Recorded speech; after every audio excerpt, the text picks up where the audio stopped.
नेपालीमा डरलाग्दो कथा र घटना भन्ने च्यानल त्रिकोण टेल्सलाई सब्स्क्राइब गर्नुहोस् र बेल आइकन थिच्नुहोस्।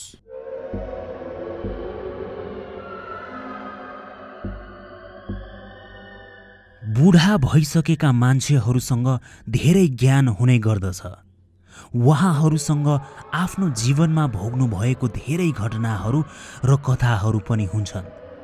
आजको श्रृङ्खलामा दुईजना श्रोताहरूले आफ्नो हजुरआमाले आफूलाई भन्नुभएको सत्य घटना लेखी पठाउनु भएको छ। साथै एकजना श्रोताको एउटा सत्य घटना। सुनौ त्रिकोण टेल्सको 76औं श्रृङ्खलामा 3 सत्य घटनाहरू। पहिलो श्रोता। मेरो नाम किरण भट्ट हो र मेरो घर गोर्खा पालुङटार। आज भन्दा 5 वर्ष अगाडिको कुरा हो। म र मेरा 2 साथीहरू हामी हाम्रो एकजना मिल्ने साथीको व्रतबन्ध कार्यक्रममा गएका थियौँ।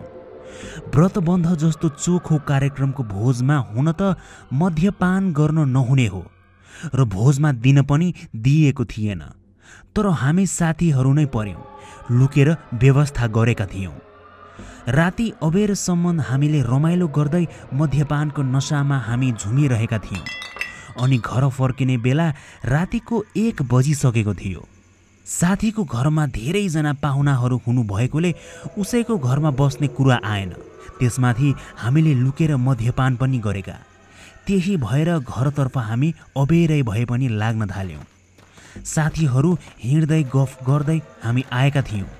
त्यही भएर फर्किने बेला उसै त अबेर राति हिँडेरै फर्किने बाहेक अरू कुनै विकल्प थिएन।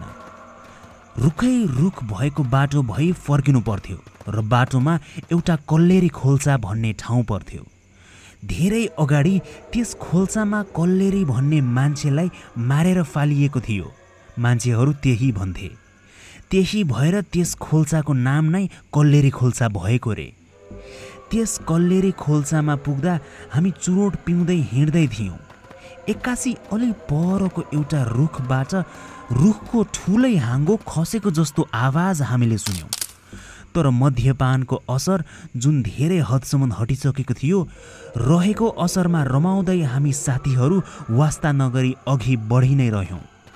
हिँडेको केही समयमा अलि अगाडितिर त एउटा निकै अनौठो जस्तो देखिएको निकै अल्को मान्छे, खै कुन भाषामा हो कि लाटो हो कि खै के थियो, अनौठो किसिमले गीत गाउँदै थियो। हामी 3 जना साथीहरू मध्ये 2 जनालाई रक्सीको नशाले छाडिसकेको थियो। एकजना चाहिँ अलि झुम्म भइ नै रहेको थियो। उसले ओए को होस् त भई प्रश्न गर्यो। त्यो प्रश्न गर्न साथ त्यो अल्को मान्छेको ध्यान हामीतर्फ भएको जस्तो लाग्यो। गाइरहेको गीत पनि एक्कासी बन्द गरी उभिरह्यो। अनि हामी 3 जना उभिएको भए तापनि त्यो ठिङ्ग परेर उभिएको अल्को मान्छे हामीतर्फ आउँदै गरेको जस्तो देखियो, तर खुट्टै नचलाइ। त्यो अनौठो अल्को मान्छेको आकार पनि नजिक आउँदै गरे लगतै बढ्दै गरेको जस्तो देखियो। चङ्गा रहेको अर्को साथीले ओए यो त मसान हो जस्तो लाग्यो यार भनी मेरो पाखुरा दुख्ने गरी च्याप्प समाई त्यहाँ डरले हेरिरह्यो।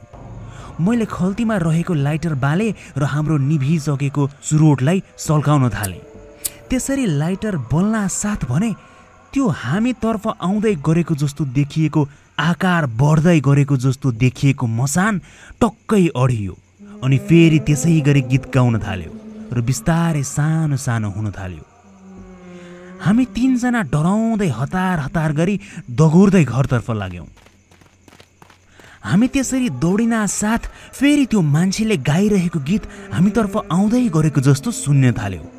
मैले भाग्दै पछाडि हेर्दा त्यो त फेरि ठिङ्ग उभि हामीतर्फ नै आउँदै थियो। त्यसपछि कतिखेर घर पुगेँ, मैले पछाडि कतिचोटि हेरेँ मलाई केही याद छैन। भागुन्जेल मन्द नसा चढिरहेको अर्को साथी पनि चङ्गा भइसकेको थियो अनि उनीहरू पनि आफ्नै घरतिर दौडिए। त्यस रात म सुत्न नसकेको चाहिँ प्रष्टै याद छ। त्यस घटनादेखि त्यो बाटो मैले कहिल्यै हिँडिन। कि त मोटरसाइकलमा गएँ वा सकभर अर्कै बाटो लिएर घुमेर जान थालेँ।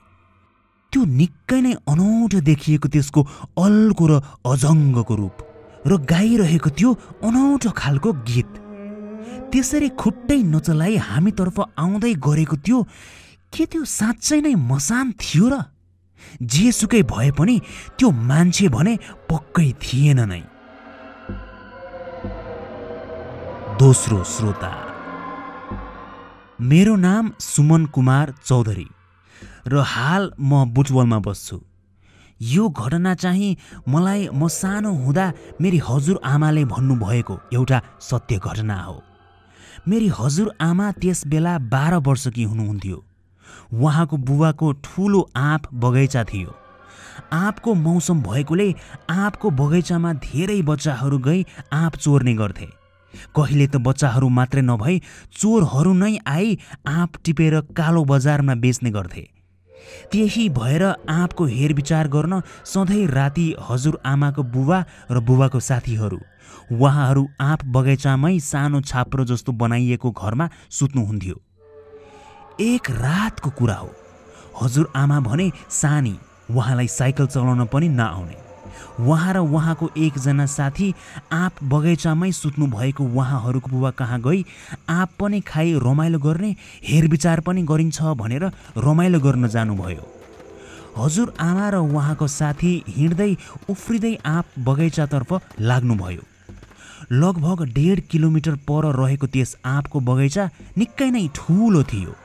हजुरआमा र उहाँको साथी हिँड्दै केही पर पुगेपछि एउटा रुखमा सेतो लुगा लगाएकी केटी हाँगामा बस्दै रुँदै गरेकी उहाँहरूले देख्नुभयो। रातको अँध्यारोमा पनि प्रष्टै देखिरहेको त्यस्तो सेतो मान्छे र सेतो लुगा देख्दा हजुरआमा र उहाँको साथी डराउनुभयो। त्यसरी रुँदै गरेकी ठुलो रुखको माथि रहेको हाँगामा बसिरहेकी केटी देख्ने बित्तिकै हजुरआमा र हजुरआमाको साथी उहाँहरू दौडिँदै आँपको बगैँचातर्फ भाग्नुभयो। त्यसरी उहाँहरू भाग्नु भएको केही समयमै त्यही अघिनो रुँदै हाँगामा बसिरहेकी सेती केटी झोक्र्याउँदै अलि पर ढुङ्गामा बसिरहेकी पो उहाँले देख्नुभयो। हजुरआमाको साथीले हजुरआमालाई एकछिन भनेर रोक्दै उहाँहरू एकैछिन उभिनुभयो। त्यो सेती केटीले टाउको उठाई हजुरआमा र हजुरआमाको साथीलाई बाचिस भनेर औँला ठड्याई एक्कासी उहाँहरूकै आँखै अगाडि बिलाएर गई। त्यो देखेपछि त हजुरआमा र हजुरआमाको साथी दौडादौड गरी भाग्न थाल्नुभयो। अनि उहाँहरू आँप बगैँचा पुगी हस्याङ फस्याङ गर्दै आफ्नो बुबा कहाँ जानुभयो। त्यसै छोरी हस्याङ फस्याङ गर्दै अबेर राति आएको देख्दा उहाँको बुबाले पनि गाली गर्नुभयो। अनि हजुरआमा र उहाँको साथीले आफूसँग घटेको घटना सुनाउनु भएपछि झनै किन राति राति हिँड्नु पर्यो भन्दै गाली गर्न थाल्नुभयो। त्यसपछि हजुरआमा र उहाँको साथीलाई हजुरआमाको बुबाले घरसम्म पुर्याइदिनु भयो र आइन्दा राति त्यसरी आँप बगैँचातिर आउने होइन भनेर गाली गरी उहाँ आँप बगैँचातिरै फर्किनुभयो। हजुरआमाले त्यो रुखमा बसी रुँदै गरेकी आइमाई र केही समयमै आफ्नो अगाडि ढुङ्गामाथि बसेकी आइमाई एउटै भएकी र त्यो आफ्नै अगाडि गायब भएकी कुरालाई निकै जोड दिएर भन्नुहुन्थ्यो। त्यति सानै उमेरमा त्यस्तो भूत अगाडि नै देख्दा उहाँलाई कस्तो लागेको थियो होला भनेर म कल्पना पनि गर्न सक्दिनँ।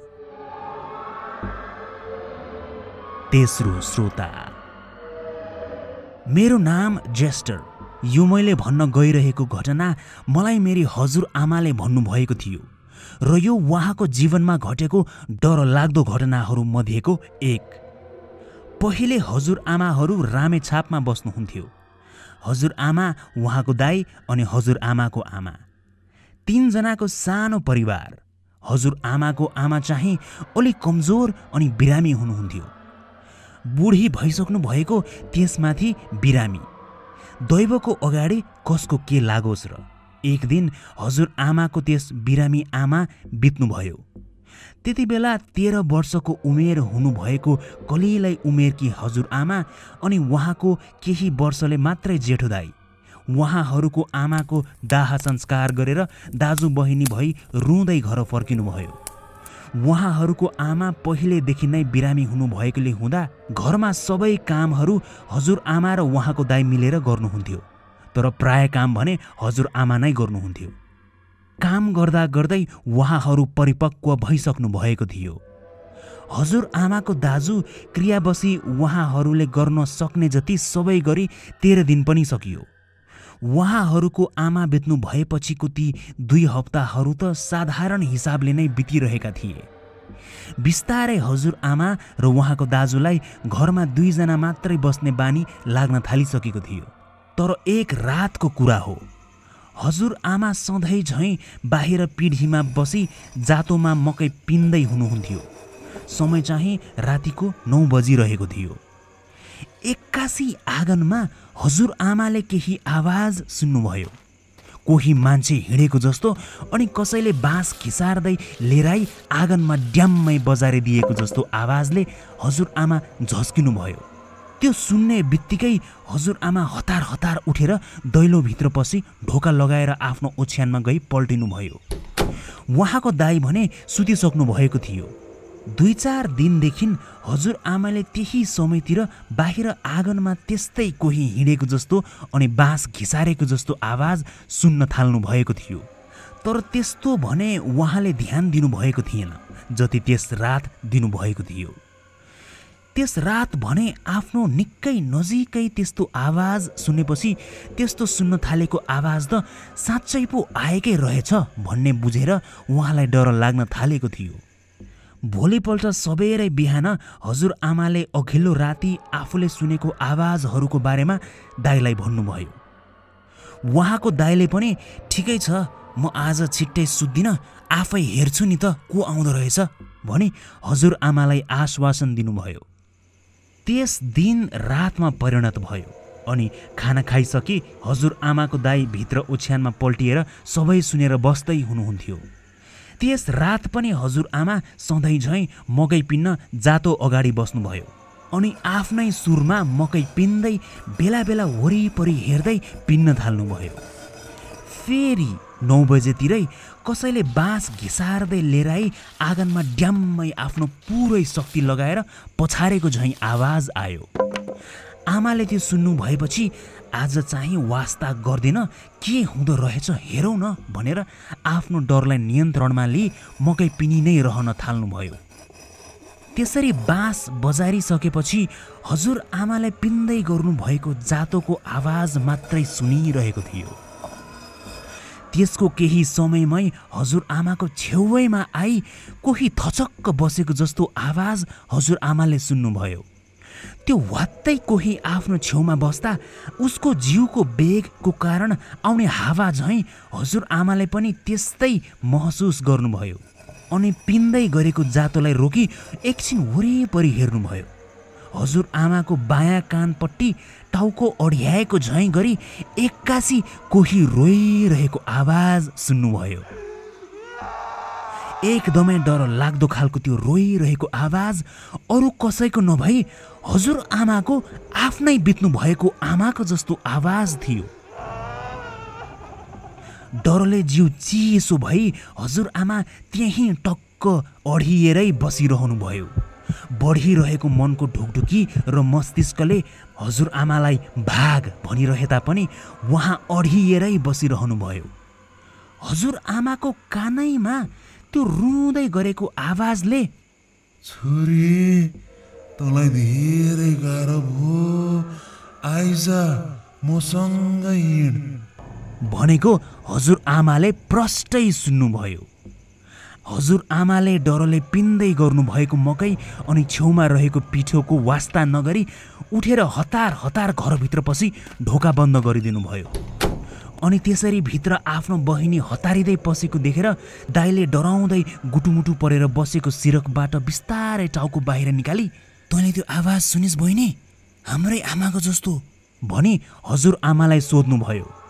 दाईको त्यस्तो प्रश्न सुनेपछि हजुरआमाले डरले भरिएको तर रिसाएको स्वरमा "तँ चाहिँ मरेको रहेनछस् त, किन मलाई बोलाउन बाहिर आएनस्?" भनेर गाली गर्नुभयो। अनि डराउँदै आफ्नो पलङमा गई हजुरआमा पनि गुटुमुटु पर्दै सुत्नुभयो। डरले त्यसपछि न त हजुरआमा बोल्नुभयो न त उहाँको दाई नै। दुवैजना आफ्नो पलङमा सिरकले गुटुमुटु परी टाउको मात्रै निकाली डराउँदै सुत्ने प्रयास गर्नुभयो। दाई केही समयमै निदाउनु भयो, तर हजुरआमा चाहिँ धेरै समयपछि मात्रै निदाउन सक्नुभयो। भोलिपल्ट उठी दाई र हजुरआमा मिली घरको कामहरू गर्दै गर्दा बिहान सबेरै 7 बजेतिरै कहिल्यै नदेखेको एउटी बुढी आमै आएर उहाँहरूलाई "तिमीहरू अझै मरेका छैनौ?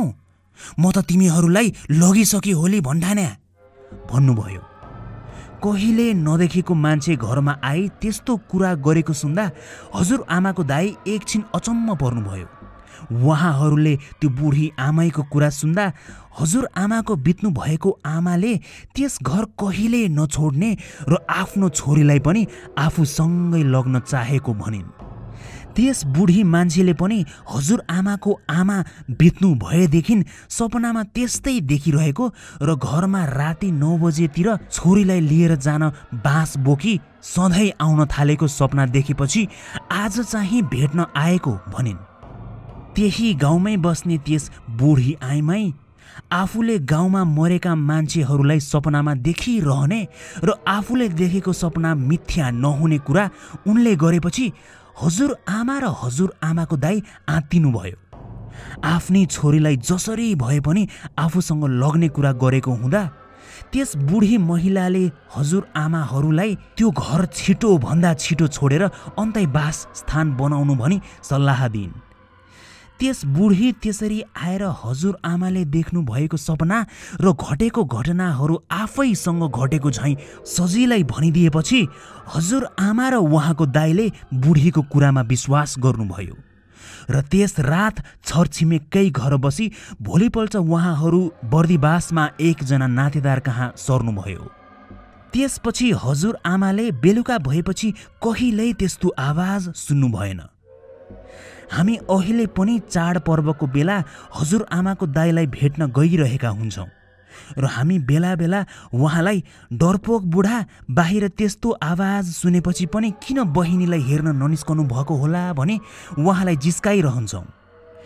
यति भन्नासाथ पुनः उहाँ हामी सबैलाई वरिपरि राखेर त्यस्ता घटनाहरू हामी सबैलाई उहाँको कोणबाट सुनाउनुहुन्छ र हजुरआमाको कानै छेउमा आएर त्यसरी उहाँको आमाको आत्माले बोलेको कथा हामी चाख मान्दै फेरि सुन्ने गर्छौँ अनि कल्पना गर्न थाल्छौँ त्यस बेला हजुरआमालाई कस्तो डर लागेको थियो होला भनी।